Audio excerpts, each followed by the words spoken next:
Mga kababayan, huwag nyo nang hanapin ang mga pulis sa presinto sapagkat kami ay nasa inyo ng mga telepono. Dial 911, darating kami sa loob ng 5 minuto. Pilipino at magbibigay ng tamang impormasyon para sa tahimik at maayos na Pilipinas. Police News Network, alagad ng batas, tagapagtaguyod ng balitang pulis, sandigan ng mamamayan, patnubay ng katotohanan. Kampo Krame, maghahatid ng pinakahuling kaganapan at nagbabagang balita. Ito ang PNN Police News Network. At ngayon, ang inyong mga tagapagbalita. Magandang hapon, Bagong Pilipinas. Ako ang inyong alagad ng batas, tagataguyod ng Balitang Pulis, Patrolwoman Mary Grace Artizuela mula sa PNP Anti-Cybercrime Group. Maghahatid sa inyo ng tamang balita, kwento ng pulis at serbisyo para sa mamamayan. At ito ang PNP News Online. Ang pangunahing balita ng Police News Network, alagad ng batas, tagataguyod ng Balitang Pulis.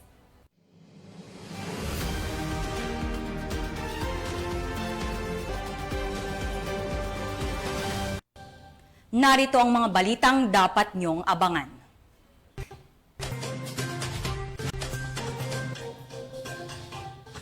Aabot sa higit 900,000 pisong halaga ng shabu na samsam sa Iloilo.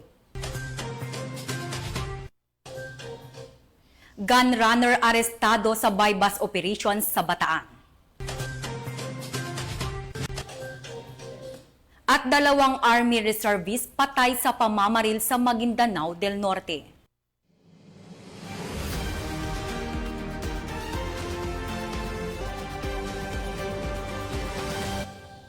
Narito ang mga balitang hatid ng ating PNN correspondents mula sa iba't ibang panig ng bansa.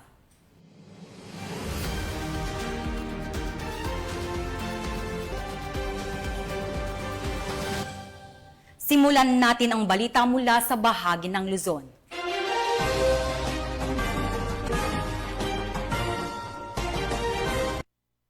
Isang hinihinalang gun runner ang tuluyang nahuli ng mga operatiba ng Orion PNP sa ikinasang bypass operation sa Orion, Bataan.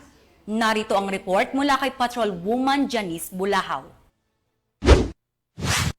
Arestado ng mga operatiba ng Orion Municipal Police Station ang isang hinihinalang gun runner sa Barangay Bilolo, Orion, Bataan. Kinilala ni Police Colonel Marites A. Salvadora, Provincial Director ng Bataan Police Provincial Office, ang suspect na si alias Juan, 46 taong gulang at residente ng City Site, Barangay Bilolo, Orion, Bataan. Matagumpay na isinagawa ang bypass operation dakong 11:15 ng gabi sa pangunguna ng Orion Municipal Police Station sa pakikipagtulungan ng mga operatiba mula sa iba't ibang unit ng pulisya sa ilalim ng direktiba ni Police Colonel Salvadora. Nahuli ang suspect matapos positibong makapagbenta ng isang caliber .38 revolver sa isang police posture buyer.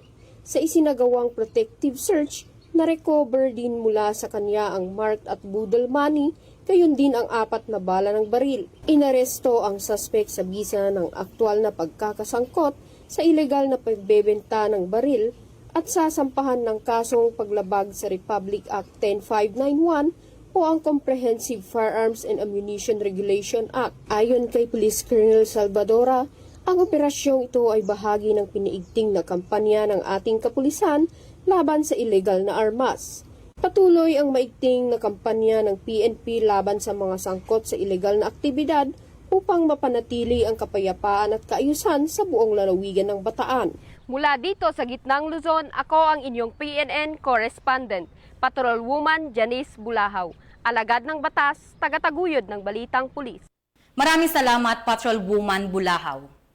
Isang makabuluhang hakbang ang isinagawa ng Police Regional Office 5 sa pangunguna ni Police Brigadier General Andre Dizon, Regional Director, matapos ang matagumpay na paglagda ng Memorandum of Understanding kasamang iba't ibang ahensya ng pamahalaan bilang pagpapalakas ng kanilang ugnayan at pagtutulungan sa mga programang kadiwa ng Pangulo at merkado sa kampo. Police Staff Sergeant Mercolito Lovendino Jr. sa report. Pinagtibay ng Police Regional Office 5 at ng iba't ibang ahensya ng pambansang pamahalaan ang kanilang suporta sa layunin ng administrasyon na mapalapit ang abot kayang bilihin sa publiko sa pamamagitan ng isang Memorandum of Understanding na linagdaan ngayong Martes, July 1, 2025 sa Camp General Simeon A. Ola, Legazpi City. Ang kasunduan ay bahagi ng pinalakas na implementasyon ng programang Kadiwa ng Pangulo, gayon din ang inisyatibong Agraryo Merkado sa Kampo na regular din sila sa gawa tuwing Martes sa loob ng kampo. Layunin ng naturang programa na maghatid ng abot kaya at dekalidad ng mga produktong agrikultura at pangisdaan, kabilang ng mga pangunahing pangangailangan direkta mula sa mga lokal na magsasaka at mangingisda.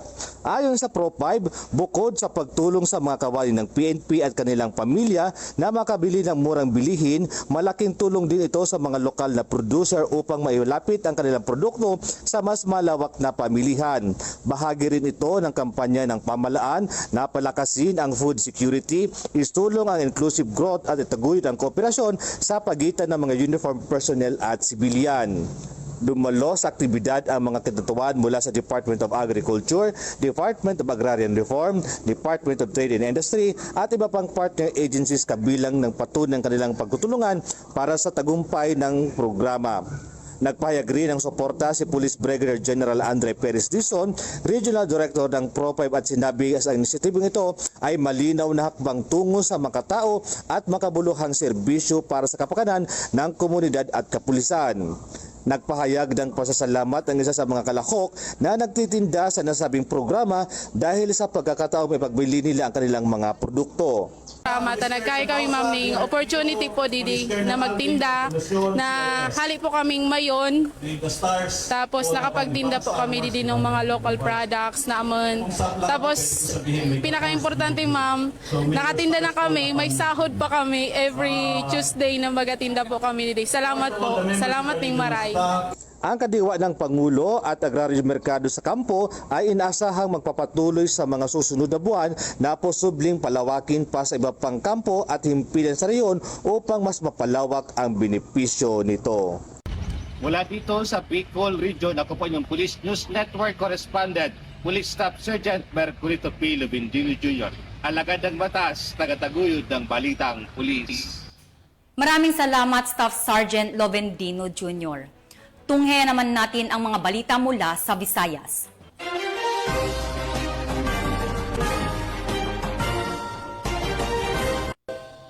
Umabot sa higit 900,000 pisong halaga ng hinihinalang shabu ang nasamsam ng kapulisan sa isang matagumpay na buy-bust operation sa bayan ng Tubungan, Iloilo. Yan ang tinutukan ni Patrolwoman Lynette Sablon. Isang high-value drug personality ang naaresto sa isang matagumpay na buy-bust operation kontra iligal na droga na isinagawa ng Regional Police Drug Enforcement Unit 6 sa pagkikipagtulungan ng Tubungan Municipal Police Station, PDEGSO OU6 at PDEU Iloilo Provincial Police Office sa Barangay Ingay, Sitio Lacadon, Tubungan, Iloilo. Dito lamang kadurugto ng Hunyo, taong kasalukuyan. Kinilala ang suspect na si Alex Gerald, 42 taong gulang, binata, at residente ng Sitio Lacadon, Tubungan, Iloilo.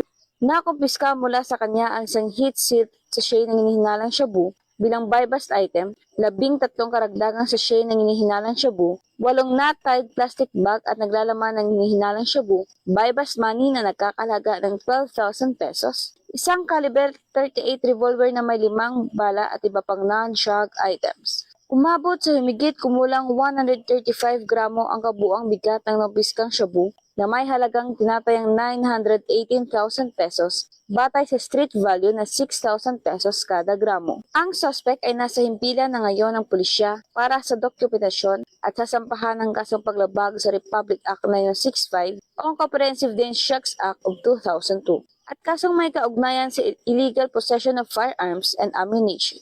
Muling pinatunayan ng PNP na seryoso ito sa pagtugi sa mga sangkot sa iligal na droga bilang katuwang na mamamayan sa pagtaguyod ng isang ligtas, payapa at drug-free na komunidad. Mula rito sa Western Visayas, ako niyang PNN correspondent, Patrolwoman Lynette Sablon, alagad ng batas, tagataguyod ng balitang pulis. Maraming salamat Patrolwoman Sablon. Walang takas sa kamay ng batas ang isang high-value drug personality matapos makumpiskahan ng mahigit 600,000 peso na halaga ng hinihinalang shabu sa ikinasang buy-bust operation ng mga otoridad sa lungsod ng Mandaue, Cebu.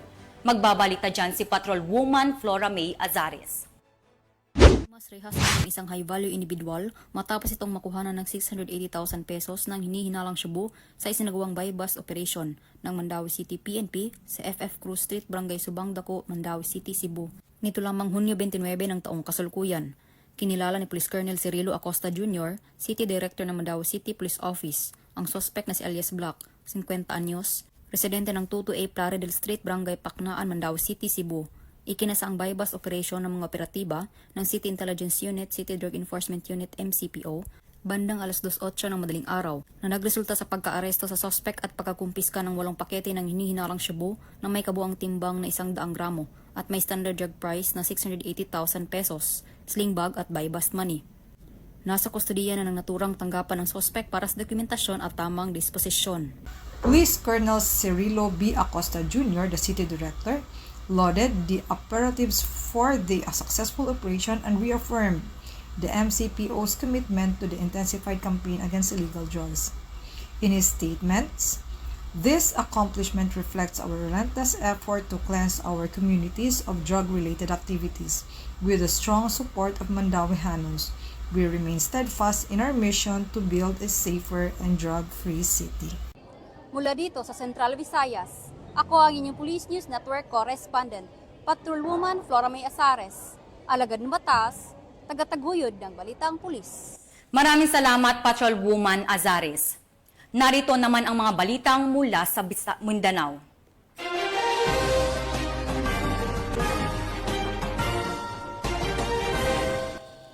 Patuloy na nagsasagawa ng masusing imbestigasyon ang mga otoridad hinggil sa pamamaril sa 2 Army Reservists na walang awang pinaslang ng hindi pa nakikilalang suspect sa lalawigan ng Maguindanao del Norte.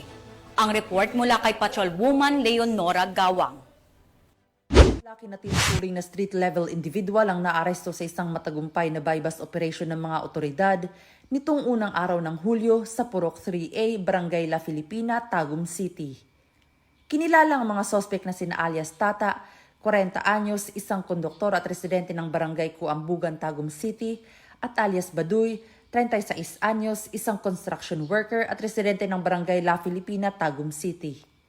Ayon sa ulat ng Tagum City Police Station na siyang nanguna sa operasyon, katuwang ang 1st Davao del Norte Provincial Mobile Force Company, isinagawa ang buy-bust operation sa pakikipagkoordinasyon sa PDEA na nagresulta sa pagkakadakip sa mga sospek at pagkakakumpiska ng humigit kumulang 6 na gramo ng hinihinalang shabu na may standard drug price na 40,800 pesos at iba pang ebidensya. Ang mga sospek ay kasalukuyang nasa kustodiya ng Tagum City Police Station at naharap sa kasong paglabag sa Republic Act 9165 o ang Comprehensive Dangerous Drugs Act of 2002. Patuloy naman ang paalala ng kapulisan sa publiko na makipagtulungan sa mga otoridad upang masugpo ang iligal na droga sa komunidad. Mula rito sa Police Regional Office 11, ako ang inyong PNN Correspondent, Patrolwoman Shaira Rose Aquino, alagad ng batas, tagataguyod ng balitang pulis. Maraming salamat, Patrolwoman Gawang. At para sa huling balita, sa tuloy-tuloy na operasyon ng pulisya kontra iligal na droga, kalaboso ang 2 drug suspect matapos ang matagumpay na buy-bust operation sa Tagum City, Davao del Norte. Nakibalita dyan si Patrolwoman Shaira Rose Aquino. Tayang 2 miyembro ng Army Reservists matapos pagbabarilin ng mga hindi pa nakikilalang mga suspek sa Dato Udin Sinsuat, Maguindanao del Norte nito lamang ika-29 ng Hunyo taong kasalukuyan. Kinilala ng mga otoridad ang mga biktima na si alias Undong, 43 na taong gulang na residente ng Barangay Biniruan, Cotabato City at si alias Tahir, 42 na taong gulang na residente naman ng Malagapas, Cotabato City, na kapwa mga Army Reservists na nakabase sa PC Hill, Cotabato City. Ayon sa ulat, sakay ang mga biktima ng isang Honda Civic na sasakyan nang tambangan sila ng mga hindi pa nakikilalang suspek at pinagbabaril ang mga ito. Nagtamo ng tama ng bala ang mga biktima sa kanilang katawan dahilan ng agarang pagkasawi ng mga ito. Samantala, patuloy ang isinasagawang investigasyon ng mga otoridad upang matukoy ang mga salarin at mapanagot sila sa batas. Nananawagan naman ang mga kinaukulan sa publiko na makipagtulungan sa pagbibigay ng impormasyon na makatutulong sa pagresolba ng kaso. Mula rito sa rehiyon ng Bangsamoro, ako ang inyong Police News Network Correspondent, Patrolwoman Leonora Gawang, alagad ng batas, tagataguyod ng Balitang Pulis.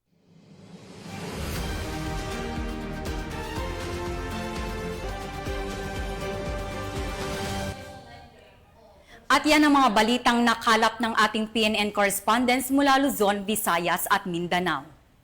Sa ngalan ng pamunuan ng Philippine National Police sa pangunguna ni PNP Chief Police General Nicolas Torre III at sa pamumuno ni President Ferdinand Bongbong Marcos Jr., kami ay maglilingkod sa bawat Pilipino at magbibigay ng tama at balanseng balita. At huwag nyo nang hanapin ang mga pulis sa mga presinto sapagkat kami ay nasa inyo ng mga telepono. Dial 911, darating kami sa loob ng 5 minuto.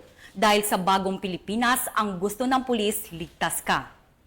Mula rito sa tanggapan ng tagapag-ugnay ng pambansang pulisya, ako ang inyong alagad ng batas, tagataguyod ng Balitang Pulis. Patrolwoman Mary Grace Artizuela mula sa PNP Anti-Cybercrime Group, maghahatid ng tamang balita, kwento ng pulis at serbisyo para sa mamamayan. At ito ang PNP News Online, ang pangunahing balita ng Police News Network.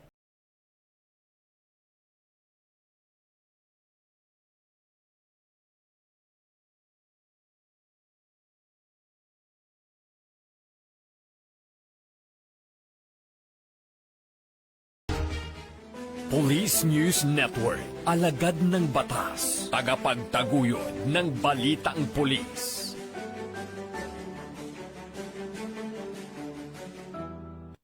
Mga kababayan, huwag nyo nang hanapin ang mga pulis sa presinto sapagkat kami ay nasa inyo ng mga telepono. Dial 911, darating kami sa loob ng 5 minuto.